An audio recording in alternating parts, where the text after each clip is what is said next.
ঈসা পয়গম্বর ডাকতে বলবে, যাও ওই নবী ছাড়া আজকে এখানে কেউ কোনো সুপারিশ চলবে না। আল্লাহ পাক রব্বুল আলামিন কাউকে সুপারিশ করার অনুমতি দিবেন না, ইল্লা বিইজনি, শুধু আমার রাসূলকে ইজাজত দিবেন। সুবহানাল্লাহ। নবীর কোনো শক্তি নাই, নবীর কোনো ক্ষমতা নাই, কিন্তু ক্ষমতা দিবেন তিনি কে? আর জোরে গণ। ওই অবস্থা সকল নবীরা যাবে, যা পেরেশান হয়ে যাবে, উম্মতরা যাবে, পেরেশানের অবস্থা তুলে ধরবে। আল্লাহর পয়গম্বর রাহমাতুল আলামিন জমিনের মধ্যে সিজদায় পড়ে আছে। ওই মুহূর্তে সকল উম্মতরা বলবে, নবী আমার, আমরা সকল নবী ইয়া নাফসি ইয়া নাফসি বলতেছি, উম্মতরা ইয়া নাফসি ইয়া নাফসি, সকল বলতেছি ইয়া নাফসি ইয়া নাফসি বলতেছি। আল্লাহ আমারে বাঁচাও, আমারে বাঁচাও। প্রত্যেকের জান নিয়ে পেরেশান। সেই দিন আমার নবীর জবানে থাকবে, ইয়া রাব্বি উম্মতি। নবীর কথা আমার আল্লাহ বলে দিবে, নবী নিজেকে ভুলে যাবে, শুধু উম্মত উম্মতি উম্মতি বলে কাঁদতে থাকবে।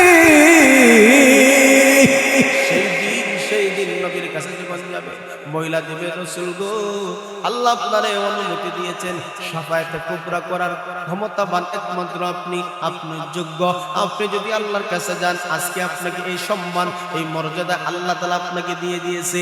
আপনি আমাদের সকলের কষ্টের কথাটা আল্লাহকে আপনি বলেন, আর যত কষ্ট হয় সকল কষ্ট মেনে নিতে পারি, কিন্তু এই হাসর ময়দানে কষ্ট আমরা সহ্য করতে পারি না। আবার নবীকে বলতে না বলতে আবার আপনার নবী, মায়ার নবী সিজদায় পড়ে আমার আল্লাহর কাছে প্রশংসা করতে শুরু করবেন। আমার আপনার নবী এত প্রশংসা করবে, দুনিয়াতে এমন কোন কথা বলে নাই, এমন কোন শব্দ বলে নাই, এই শব্দগুলো দিয়ে আমার আল্লাহর প্রশংসা করেছি। আমার আল্লাহর এমন প্রশংসা এমন শব্দ দিয়ে করবে, আমার আল্লাহ সেই দিন ডাক দিয়ে দিবে, ইয়া মুহাম্মদ ইরফা রাসাকা ইয়া মুহাম্মদ, ও আমার হাবিব, আপনি মাথা উঠাও, মাথা উঠাও। আজকে তো কাদার দিন না, আজকে তো আর কান্নার দিন না। কত কান্না করেছেন, কত অশ্রু জড়িয়েছেন, কত রক্ত জড়িয়েছেন, দান দান মোবারক শহীদ করেছেন। বেঈমান মুশরিকরা কত কষ্ট না আপনারে দিয়েছি, আপনার নিজের মাতৃভূমি দেশ ছাড়া করেছি। ওই তায়েফের ময়দানে কত কষ্ট আপনি পেয়েছেন, শুধু তাই না, উহুদের ময়দানে দান দান পর্যন্ত শহীদ হয়েছে। তবু আমার হাবিব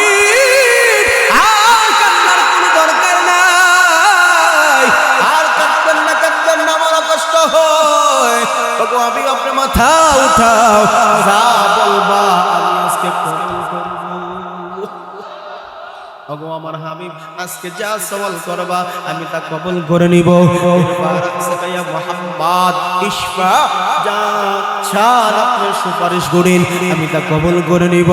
আমার নবী, মায়ার নবী যখন মাথা উঠায় আল্লাহর সাথে কথাবার্তা বলবেন, আল্লাহ, সকল নবীরা ইয়া নাফসি বলতেছে, উম্মতরা ইয়া নাফসি ইয়া নাফসি বলতেছে।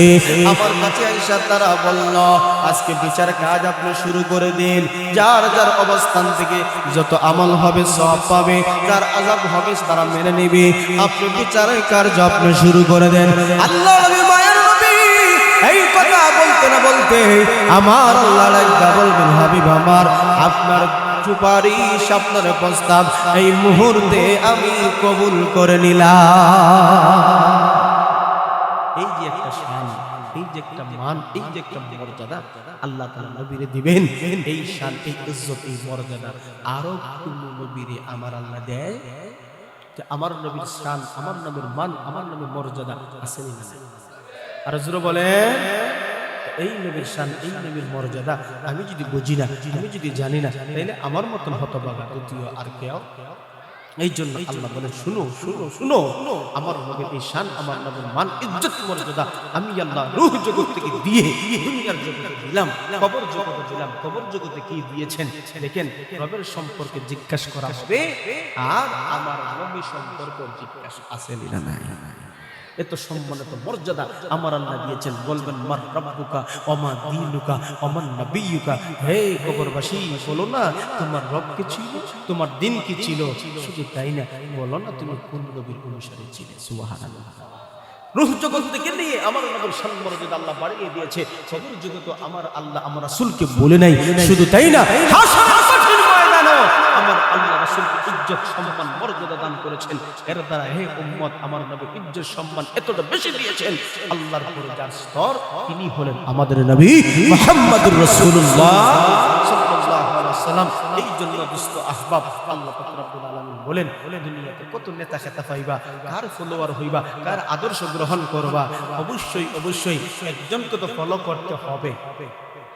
লাকাদ কানা লাকুম ফি রাসূলিল্লাহি উসওয়াতুন হাসানাহ লিমান কানা ইয়ারজুল্লাহা ওয়াল ইয়াউমাল আখিরাহ ওয়া যাকারাল্লাহা কাসীরা।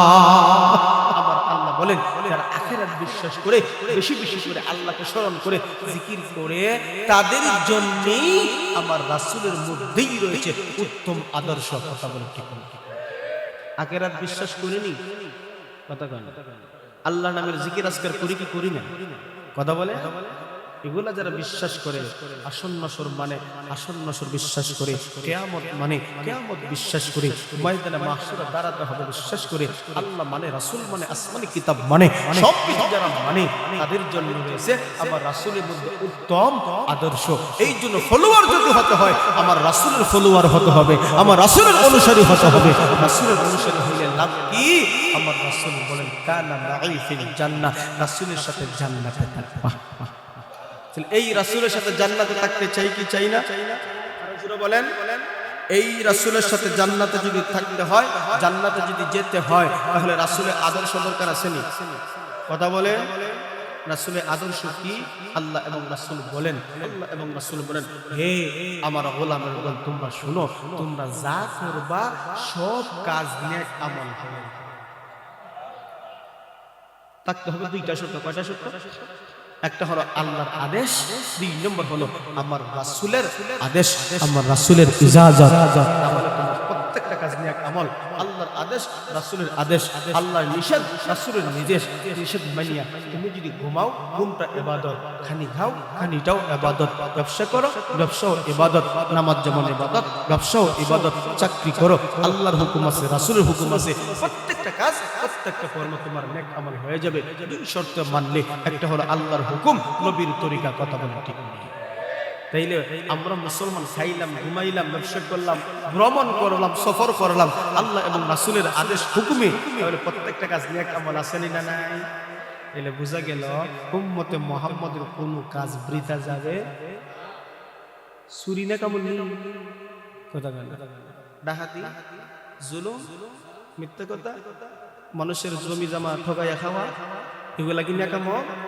এটা আল্লাহর আদেশ আসেনি? রাসূলের ইজাজত আসেনি?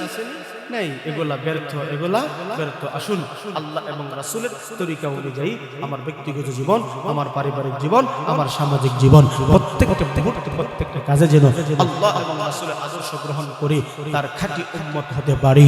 আল্লাহ পাক আমাকে আপনাকে সবাইকে তৌফিক দান করুন। আমিন।